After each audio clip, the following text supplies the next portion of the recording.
Alors,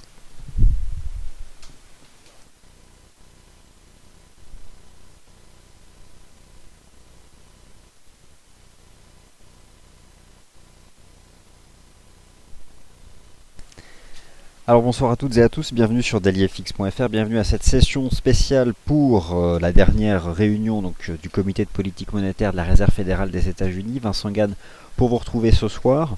C'est donc une édition spéciale parce que depuis maintenant 48 heures, un peu moins de 48 heures, le comité exécutif qui décide des perspectives de la politique monétaire de la banque centrale la plus importante du monde, celle des États-Unis, se réunit pour prendre une dernière décision de politique monétaire. Aucune surprise attendue du côté des taux d'intérêt. Par contre, le communiqué de presse qui sera rendu public à 20 heures sera majeur, notamment les mots qui seront utilisés pour savoir si l'année 2015 peut voir une première hausse des taux aux États-Unis ou pas. Alors, vous avez sur notre site un article préparatoire qui a été rédigé par notre analyste Adrian Raymond, qui revient notamment sur, et je vous en ai donné le lien dans le chat, qui revient notamment donc sur le régime des prix aux États-Unis, et notamment cet après-midi la dernière estimation de l'évolution des prix aux États-Unis au mois de novembre, avec sans surprise un ralentissement du taux d'inflation, essentiellement dû au ralentissement du prix de l'énergie, à la baisse du prix de l'énergie, mais aussi un ralentissement de l'inflation sous-jacente, et c'est justement quelque chose qui peut préoccuper la Réserve fédérale des États-Unis.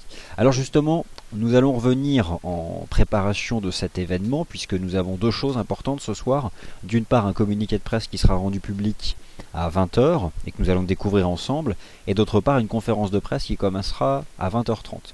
Nous allons revenir justement sur ces récents graphiques, sur ces récentes données qui ont été proposées donc par notre analyste Adrian cet après-midi. Premier graphique, le régime des prix aux États-Unis, ici illustré par l'indice des prix à la consommation. Alors vous avez sur ce graphique deux courbes. La première représente l'inflation core, celle dite sous-jacente, celle qui exclut les éléments les plus volatiles, notamment le prix de l'énergie, et vous l'avez compris, le prix du pétrole.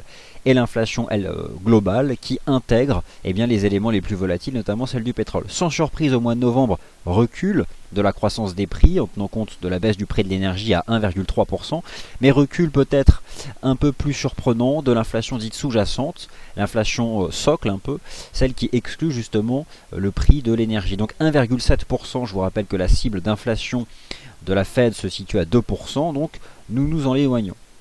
Alors, justement, cet article proposé par Adrian vous rappelle aussi qu'en termes de perspective d'évolution des prix aux États-Unis, nous nous situons actuellement sur des plus bas. Et enfin, vous avez ici sur ce tableau les probabilités d'un relèvement des taux de 25 points de base au troisième trimestre 2015 avec l'évolution récente. Et vous pouvez constater justement que cette probabilité, même si elle reste forte, elle se maintient toujours au-dessus des 39%, nous avons quand même identifié un recul de quelques points sur les dernières semaines.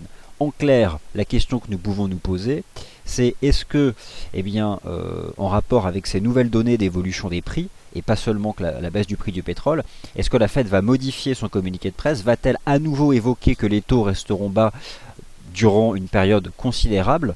Et je pense que si dans le communiqué de presse de ce soir nous avons un élément qui rappelle que les taux peuvent rester durablement bas, cela pourrait encore réduire les probabilités de voir une première hausse de taux au troisième trimestre 2015.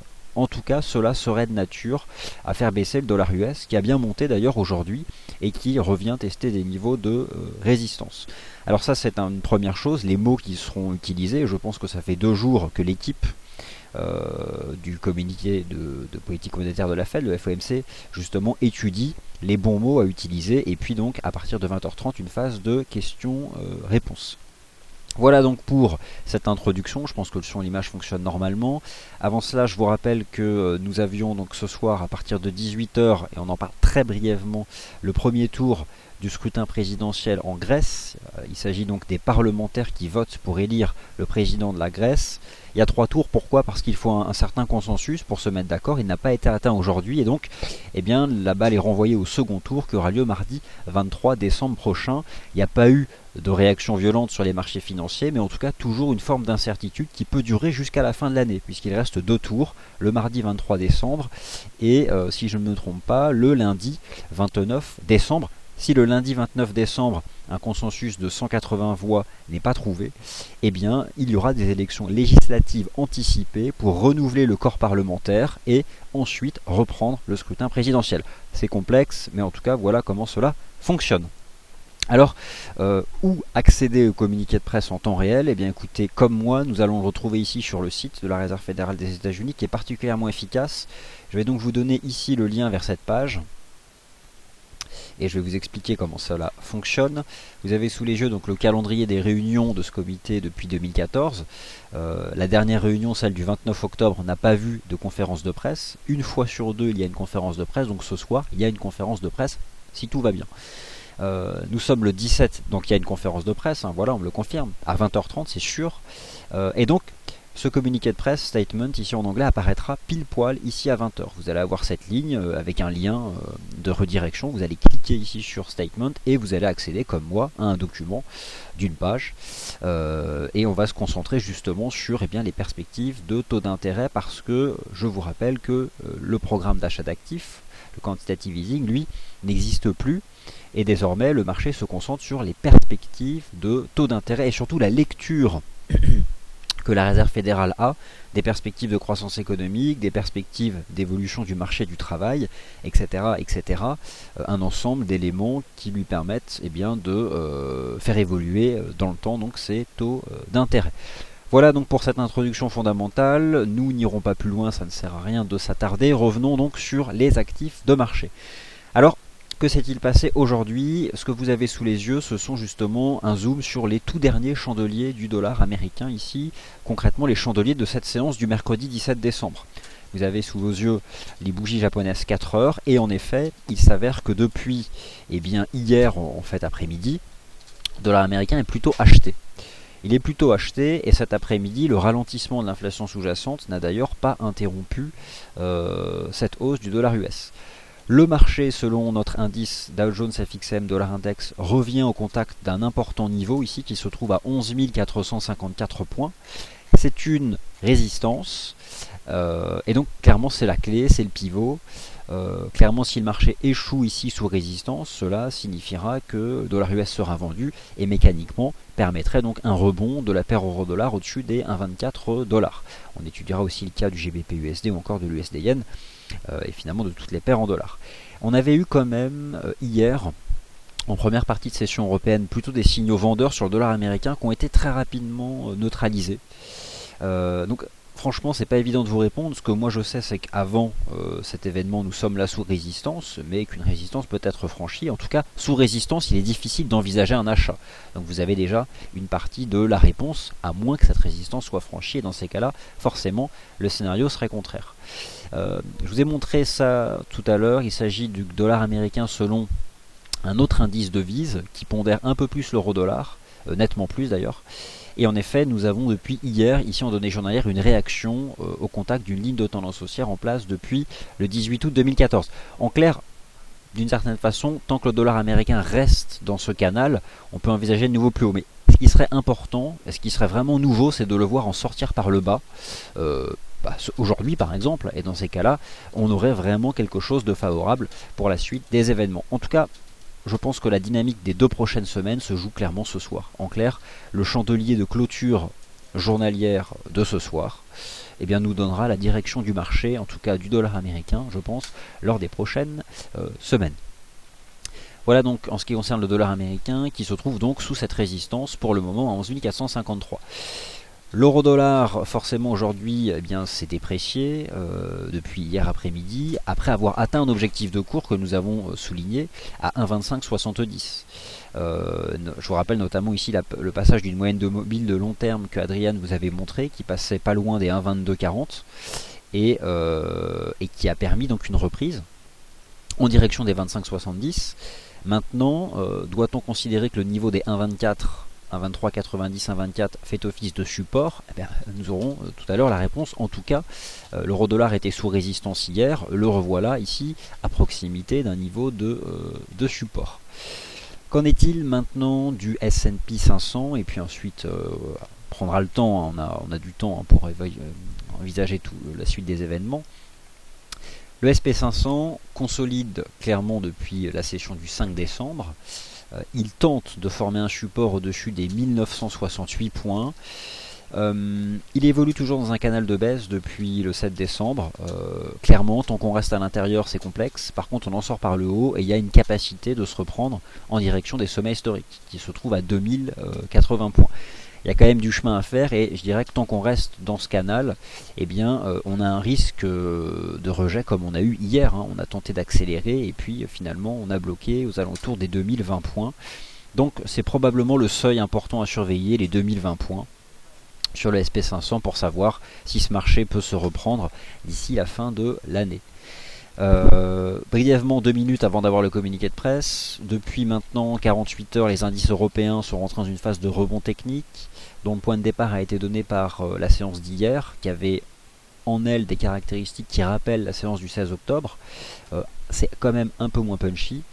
On avait donc de beaux chandeliers journaliers hier, un pic de volume, des mèches basses. Aujourd'hui on confirme, c'est pas non plus exceptionnel. D'ailleurs le CAC fait mieux que le DAX parce que c'est le secteur pétrole et gaz qui a été recherché aujourd'hui en Europe et forcément dans l'indice parisien. Eh bien, il y a de fortes représentations, tout comme d'ailleurs dans le FTSE, où il y a des compagnies pétrolières et parapétrolières qui sont importantes. C'est pourquoi le DAX avait un léger retard tout à l'heure.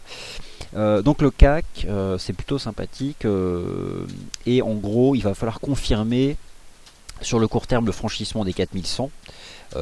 Sur le plan technique, c'est plutôt bien engagé. L'idée, c'est d'aller chercher 4200 dans le cas d'un rebond technique.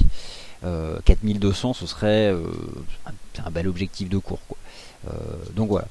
Allez, je laisse ici le dollar US selon notre indice Dow Jones FXM dollar index. Je positionne ici la paire euro-dollar et je vais prendre connaissance du communiqué de presse qui ne va pas tarder à tomber. J'imagine que le son et l'image fonctionnent normalement, sinon j'aurais été alerté.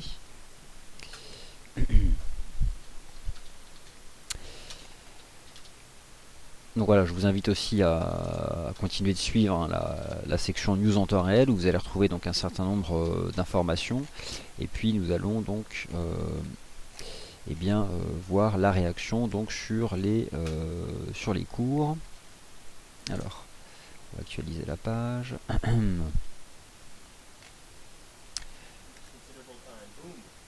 Alors, quelles sont les informations ?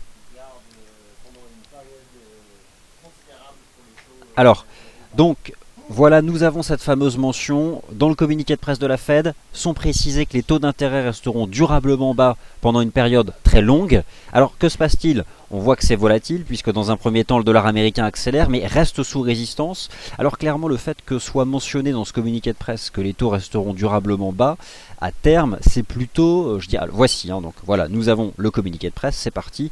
Je vous donne le lien vers ce communiqué de presse. C'est maintenant clairement ici qu'il faut se concentrer. Alors bon, il est globalement assez long. On retrouve ici, comme d'habitude, les différents objectifs macroéconomiques ici de la Fed. Voilà, la Fed rappelle que sa cible d'inflation qui se trouve ici toujours sur le niveau des 2%. Donc ça c'est important. Il y a un certain nombre d'informations, j'essaye d'en capter les plus importantes.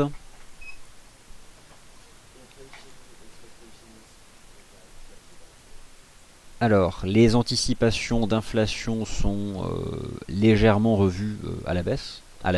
En gros, c'est ce qui est dit. Les anticipations d'inflation sont légèrement revues à la baisse. Il n'y a pas non plus d'informations hyper précises dans ce communiqué de presse. Donc, clairement, voilà.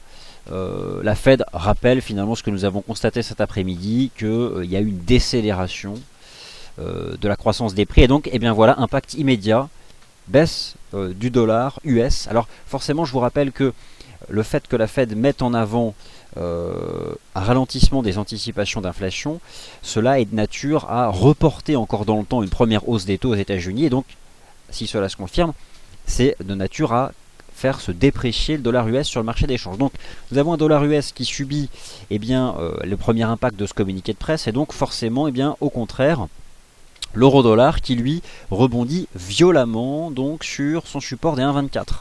Donc voilà quelque chose de sympathique ici sur la paire euro-dollar qui rebondit donc sur ce niveau des 1,24. Alors il y a de la vol, mais en tout cas voilà un support qui fonctionne, ce qui n'a pas été le cas des 1,24,50. Donc réaction plutôt favorable ici sur le cross euro-dollar. Moi ce qui m'intéresse maintenant, c'est d'observer aussi ce que fait le GBP USD. Et le GBP USD est en effet revenu donc chercher ce niveau des 1,56. Alors c'est une zone importante sur le GBP USD, vous savez, hein, les 1,55, 81, 56. C'est plus ou moins un niveau de support majeur. Le marché avait tenté de le casser ici le 8 décembre pour finalement le réintégrer. Donc ça confirme le fait que c'est une zone importante. Sur le GBP USD, certes nous avons... je pense que nous sommes entrés dans un range ici sur le GBP USD. Et donc forcément un range entre 1,58 et 1,58,25. Donc clairement ces tests là des 1,55, 80, 56 sont des opportunités d'achat sur le GBP USD, d'autant plus que si nous avons ce type de communiqué de presse qui rappelle que les anticipations d'inflation sont revues en baisse aux États-Unis. Donc réaction négative du dollar US, en tout cas dans un premier temps, rejet sous résistance, belle réaction ici de l'euro, belle réaction du GBP. Donc ce que vous devez comprendre, c'est que c'est le dollar US là qui subit quand même d'une part des ventes, mais peut-être aussi on sort de positions longues qui ont pu être ouvertes ici depuis 24 heures. Même la UD-USD entame une reprise. Bon, sur la UD il faut quand même rester détendu, et c'est forcément c'est pas là forcément où il y a des opportunités, ça reste quand même une dynamique baissière. Par contre, je relève quand même que le NZD USD confirme l'existence d'un support aux alentours des 0,7720.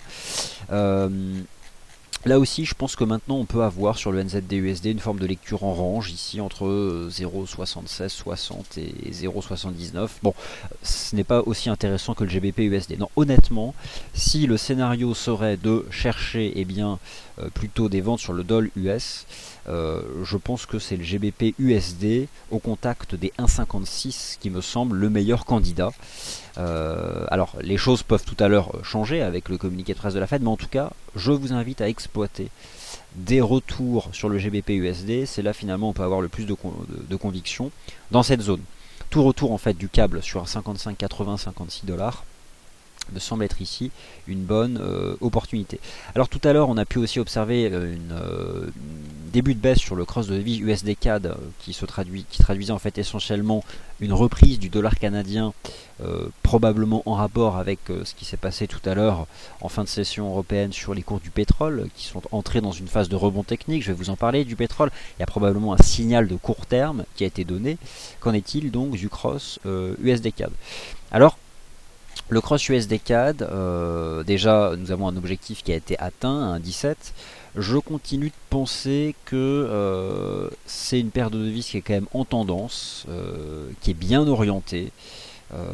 Et je pense qu'il faut toujours s'intéresser au niveau de support. Après, c'est jamais évident de trouver quel est le bon support. Le dernier signal en date qui a été donné, c'est vraiment le franchissement des 1,1460. Ça ouvre encore des perspectives de progression.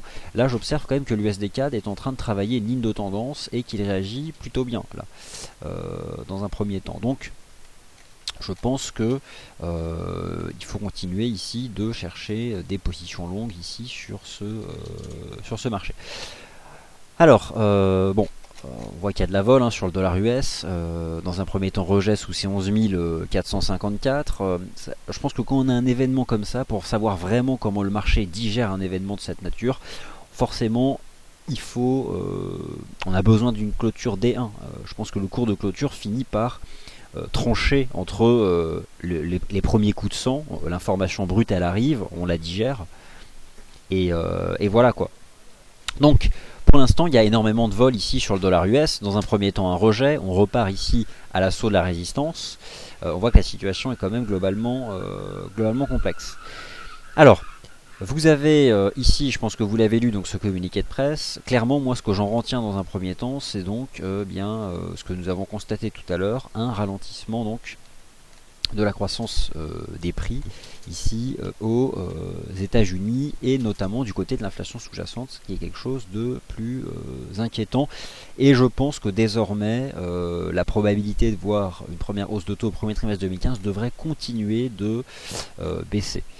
En tout cas, c'est ce qui se passe. Donc, Je pense que sur le dollar américain, tant que nous n'avons pas de franchissement des 11 454, c'est une résistance, et comme toute bonne résistance, elle est opportune pour des stratégies de vente. Donc, tant qu'en données 4 heures, on se maintient sous ce niveau, je pense qu'il faut chercher des ventes. Ce qui m'invite clairement à privilégier le câble pour des stratégies d'achat. Il y aura encore de la vol d'ici tout à l'heure. Le GBP USD, c'est clairement mon choix. Nous avons un range entre 1,56 et 1,5825. On peut tout à fait envisager un GBP USD qui, dès demain, se retrouverait aux alentours des 1,5780 et des 1,58 $. Donc c'est probablement la paire de devises, ici, la plus adaptée. Qu'en est-il du cross USD Yen? C'est pas forcément là où on a le plus de réactions. Nous avons aussi bien entendu un yen japonais qui est à nouveau sous pression. Pourquoi? Parce que vous avez tous constaté cette violente reprise technique sur les actions européennes depuis hier. Je vous rappelle, cette fameuse troisième semaine du mois de décembre qui est statistiquement favorable. En tout cas, pour le moment, quelque chose qui est plutôt conforme à ce que le modèle schématique donnait. L'USD Yen, ce qui est dérangeant, c'est quoi? C'est qu'hier on a eu une cassure de support à 117,35 qui potentiellement ouvrait la voie à une baisse plus profonde, et on voit que le marché finalement revient. Et aujourd'hui, ce qui dans un premier temps pouvait sembler être un pullback sous les 117,35 ne l'a finalement pas été. Donc j'éviterais, même si là on est dans la partie haute d'un canal, j'éviterais tout de même là de me mettre en face de l'USD Yen. Je préfère chercher les achats sur le GBP USD. Je pense, et nous avons un signal de trading en cours sur le S&P 500. Voilà, c'est intéressant. Le SP500 tente donc de s'affranchir de ce canal. Finalement, le SP500 tente de confirmer ce qui se passe sur les actions européennes depuis hier. Et en effet, lorsque j'étudie à nouveau notre CFD FRA 40, nous avons une poursuite de la hausse. Donc, au fond, il y a probablement eu un beau signal hier de reversal sur les actions européennes. Il y avait des divergences haussières intraday, notamment sur le creux de marché qui a été effectué hier matin, ici, donc sur le CAC à 3920 points. Elles sont devenues actives aujourd'hui puisque c'est confirmé à la fois sur cette extraction haussière de cette figure chartiste sur le RSI et en même temps une cassure, la cassure des 4090 ici sur le CAC. Donc forcément, si Wall Street apporte de l'aide, cela permet en effet de viser un retour en direction des 4200 points. 4200 points, vous ne le voyez pas ici, mais il s'agit d'un gap baissier qui avait été ouvert la semaine dernière, uniquement en intraday. Ce n'est pas un gap daily comme peut l'être celui des 4340. Mais en tout cas, là c'est plutôt donc une bonne chose sur le CAC 40. S'agit-il de cette fameuse inertie haussière de fin d'année, de ce mouvement un peu de hausse dans cette période de la trêve de Noël? Eh bien peut-être au fond qu'il s'agit de cela. Nous serons de toute façon fixés en fin de semaine.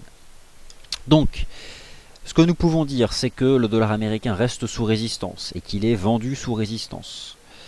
Je pense que nous pouvons nous tourner du côté du GBP USD et notamment cette importante zone support à proximité des 1,56 pour des stratégies d'achat avec un stop sous les 55,80.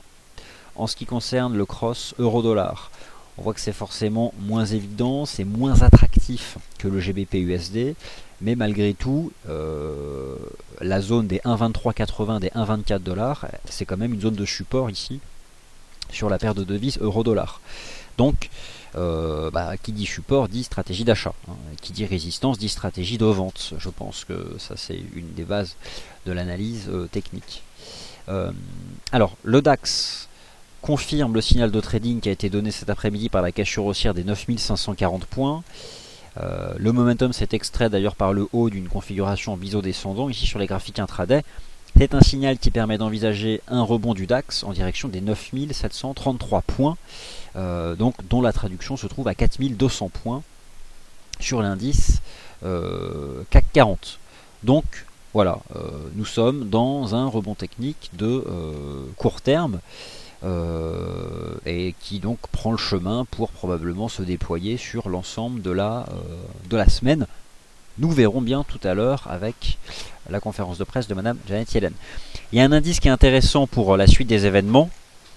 c'est l'indice Eurostoxx 50 qui lui a donné un signal de trading en franchissant à la hausse les 3040 points, qui montre bien donc qu'il y a depuis hier un attrait pour les actions européennes, et je pense que sur cet indice nous pouvons viser les 3127 points. Donc tenez vos positions longues sur les indices européens si vous avez pu les ouvrir cette semaine, tout comme je pense qu'il faut privilégier les ventes sur le dollar américain tant que ce marché se situe sous les 11 455 points. Et donc deux zones d'intérêt à la fois ici sur l'eurodoll au-dessus des 1,24 et surtout sur le GBP USD là qui clairement a probablement le plus beau des chandeliers 4 heures. Bon, sachant que sur le GBP USD, je me demande si finalement on n'est pas dans un nouveau range. Alors forcément, quand on arrive en bas du range, eh bien, c'est plutôt une stratégie d'achat qu'il faut privilégier. Alors là, c'est un peu fort. Je vais le mettre un peu moins puissant. Voilà. Mais je pense que c'est plus ou moins maintenant l'approche chartiste qu'on peut avoir du câble. Alors en bas, on achète et en haut, on vend. Ou en tout cas, on prend des bénéfices. Alors, donc voilà ce que nous pouvions dire sur ces marchés. Qu'en est-il des donc les actions, les indices boursiers, c'est donc bullish et je pense que cela peut le rester lors des prochaines heures. Le dollar US c'est donc bearish sous résistance, avec un focus sur le câble pour vous positionner. Qu'en est-il des métaux précieux? Est-ce qu'ils vont bénéficier d'une baisse du dollar US? Il y a une Alors, je suis moins à l'aise sur les métaux précieux, même si on a une réaction de l'or au-dessus des... franchement, d'un point de vue chartiste, c'est pas propre, quoi. Mais on réagit dans cette zone-là, 1185, 1190. Honnêtement, j'en pense pas grand-chose des métaux précieux.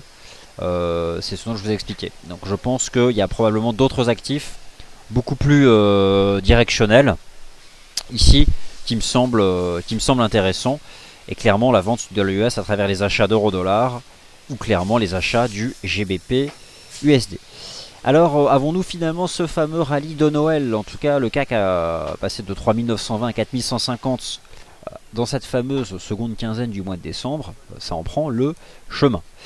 Alors, je vais déjà commencer à répondre à certaines de vos questions, si vous en avez. Et puis ensuite continuer donc peut-être aller sur des actifs qui vous intéresseront davantage. Alors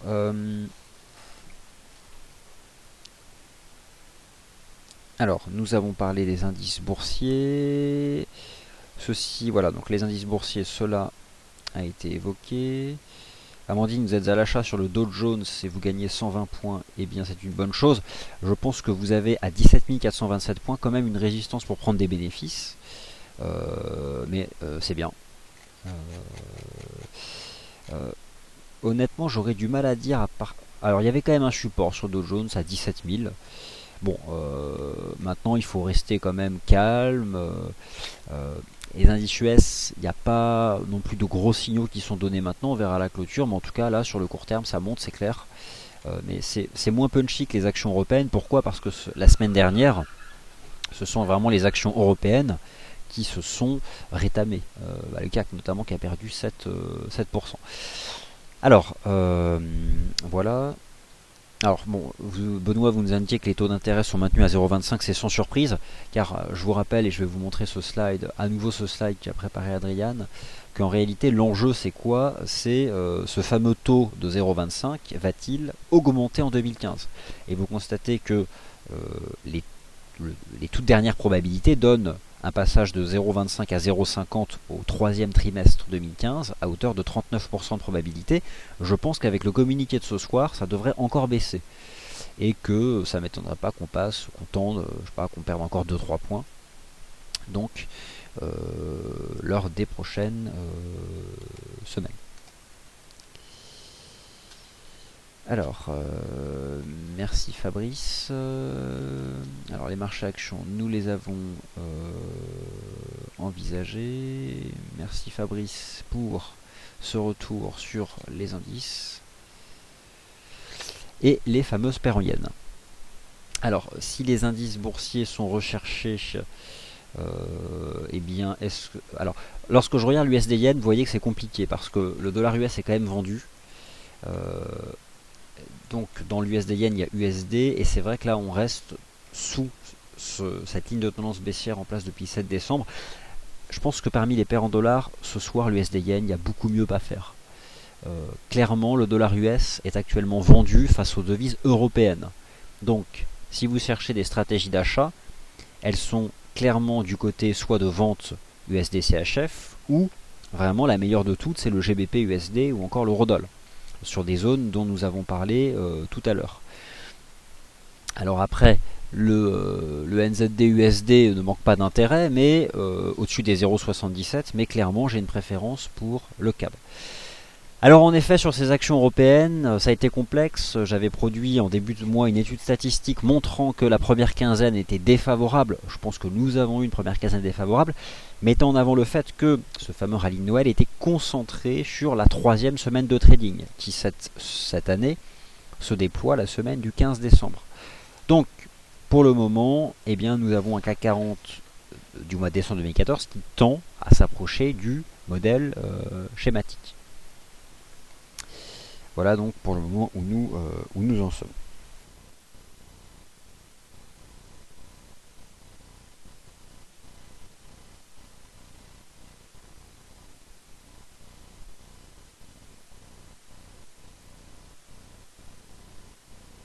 Excusez-moi, j'avais donc perdu le son. Donc voilà, clairement, ne vous posez pas de questions, c'est bearish dollar US et bah voilà, clairement c'est parti quoi. On paye les devises européennes face au dollar américain. Alors l'euro USD, écoutez, rebond sur support, hein, 1,2380, 1,24. D'une certaine façon, l'euro dollar vient simplement d'effectuer un pullback sur cette ancienne ligne de tendance baissière. Il y avait de toute façon ici l'existence d'un support sur l'indicateur technique RSI. En clair, nous avons de fortes probabilités de voir l'euro-dollar d'ici demain retendre en direction des 1,25, des 1,2540, voire même des 1,2570 dollars. Donc on a une violente réaction baissière sur le dollar US qui se fait massacrer là. Alors l'USD CNH, tout à fait. Alors l'USD CNH m'intéresse, hein. C'est une stratégie de long terme, mais je vous ai répété à travers notamment un article que c'est une paire de devises qui s'achète sur support. Je vous ai proposé de nombreux achats depuis le milieu du mois de novembre, et désormais j'attends un retour au contact de la MM 200 jours. Peu importe que dans l'USD CNH il y ait l'USD, c'est une stratégie de vente du yuan renminbi. Donc, et je vous rappelle que la monnaie chinoise a un taux de change flottant vis-à-vis du dollar US. C'est comme ça que le yuan cote sur le marché d'échange. Le reste n'est qu'une translation vis-à-vis des autres monnaies, en fonction de leur taux de change vis-à-vis du dollar US. Donc, vouloir acheter l'USD CNH, c'est vouloir vendre le yuan sur le marché d'échange en relation avec les perspectives de la politique monétaire de la Banque Populaire de Chine, la BPOC. Je m'intéresse à un achat de l'USD CNH au contact de cette ligne de tendance haussière et surtout de la MM 200 jours. Donc, pour le moment, je n'y reviens pas, mais faites-moi confiance. Sur les 6, 18, 6, 18, 15, je vais vous proposer une stratégie d'achat qui sera, j'espère, bien timée, donc je la surveille en permanence. L'objectif en 2015, c'est 6,27. Hein, donc il y a une target de 900 pips. Donc je vais soigner l'entrée et j'attends une consolidation de l'USD-CNH. Ce soir, il n'y a pas d'opportunité. L'opportunité, c'est vraiment de vendre le dollar américain face aux devises européennes, donc de tenir les achats euro-dollar et surtout, clairement, eh bien, c'était juste magnifique ce qu'a fait le GBP USD. Franchement, c'était de loin la meilleure, avec donc ce range. Hein, vraiment, voilà, c'est ce type de lecture ici que je vous propose sur le GBP USD. Voilà. Alors, Paul, le CNH, est-ce la devise chinoise? Alors, je vais être précis. Le CNH, il s'agit du yuan renminbi de Hong Kong. Il s'agit de la devise chinoise dite offshore. Hong Kong a un statut juridique très particulier. Ça appartient à la Chine forcément, mais la monnaie n'est pas la même. Tout comme la place financière de Hong Kong, représentée par l'indice Hang Seng, n'est pas la même chose que les places financières de Shanghai et de Shenzhen, qui sont des places financières de la Chine continentale. Le CNY, le yuan renminbi, est la monnaie utilisée pour les transactions commerciales avec la Chine continentale. Le CNH, le yuan offshore de Hong Kong, est utilisé pour les transactions commerciales avec Hong Kong. Ce que vous avez la possibilité de négocier ici, et ça revient clairement au même en termes de dynamique, c'est le cross USD-CNH, le taux de change du dollar américain face au yuan offshore de Hong Kong. C'est la même chose d'ailleurs. Je tiens à vous souligner aussi que la moyenne mobile à 200 jours est tout à fait attractive en ce qui concerne le cross USD-CNY. Mais je m'intéresse ici, moi, au dollar US contre la monnaie chinoise. Alors, attention, donc dollar américain, nous étions donc sous résistance. Le marché revient ici au contact d'un niveau de support, 11 400 points. Donc, l'euro-dollar et le GBP-USD doivent atteindre ici un certain nombre d'objectifs de cours, et notamment en effet donc l'euro-dollar qui revient chercher, ici il est à 24,75, et donc une moyenne mobile ici, une moyenne mobile qui est importante, qui est donc la moyenne mobile à 240 périodes sur l'horizon de temps 4 heures, que nous avons mentionné à plusieurs reprises. Cependant, je reste confiant. Je pense que nous avons quand même ce soir un signal de trading particulièrement baissier sur le dollar US, en accord avec les nouveaux fondamentaux, qui sont donc ce communiqué de presse de la Fed. Après, on va voir avec le discours de Janet Yellen, mais honnêtement, tant que le dollar US reste sous cette résistance à 11 454 points, je privilégie, excusez-moi, c'est la fatigue de la journée, les achats sur les paires en dollars, et je le répète, vous avez avec le GBP USD un range de trading qui est parfait sur le plan chartiste. Je vous rappelle que la livre sterling partage avec le dollar US le statut sur le fond de monnaie forte, d'accord? Donc, à terme, le dollar US peut repartir. Là, il peut se stabiliser, je pense, quelque temps, mais concentrez-vous honnêtement sur cette zone de support sur le GBP USD avec des stops sous les 55,85. L'objectif, c'est de revoir la partie haute ici de ce range. Alors la UD-USD, lui, est en reprise technique. La UD-USD, je ne cherche pas d'achat dessus parce qu'il me paraît de toute façon beaucoup trop baissier, tout simplement. Voilà donc pourquoi il ne m'intéresse pas davantage.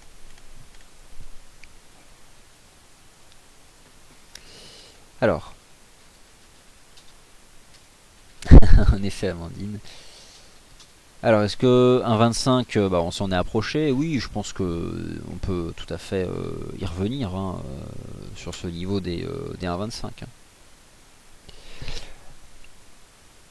Alors, ok, donc Yann, bonsoir. Peut-on envisager l'USD Yen venir et bien combler son gap ici? Alors, c'est le gap haussier hebdomadaire qui avait été ouvert ici à 113 début novembre.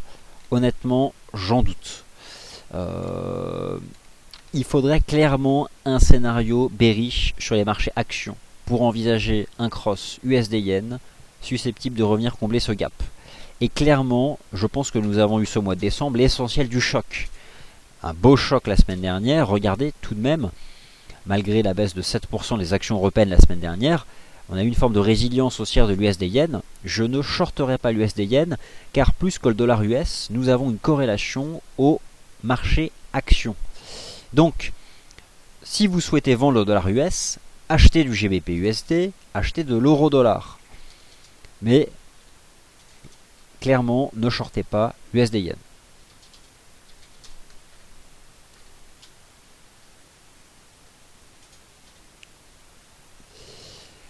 Alors, vous dites un petit discours de la Fed, c'est différent de la BCE quand il y a une conférence. Non, c'est le même principe en fait.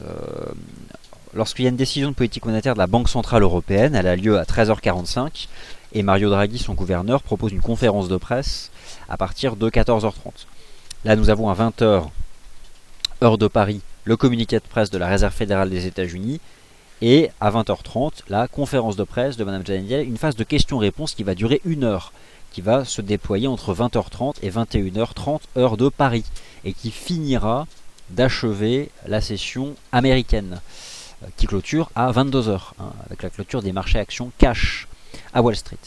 Alors maintenant, un mot sur l'énergie, et notamment sur les pétroles. Les pétroles ont fait tout à l'heure quelque chose de puissant. Tout à l'heure, une reprise ici du contrat WTI.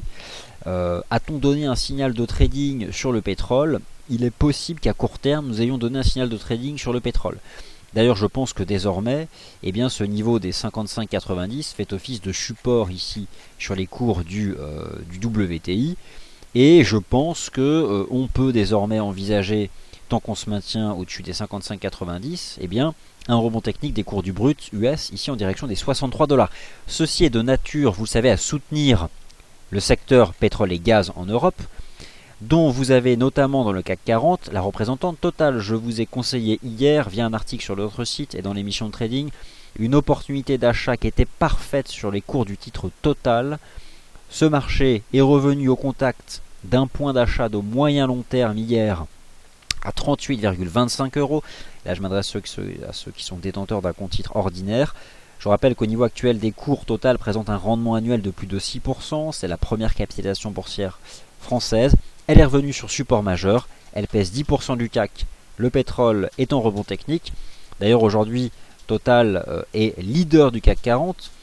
Je vous ai proposé hier cette stratégie. Total est aujourd'hui la plus forte hausse du CAC 40. Et il est tout à fait possible que si les cours et la reprise des prix du pétrole se confirment d'ici la fin de la semaine, Total confirme ce statut d'ici la fin de la semaine. Alors écoutez, voilà ce que je pouvais vous dire sur ces marchés.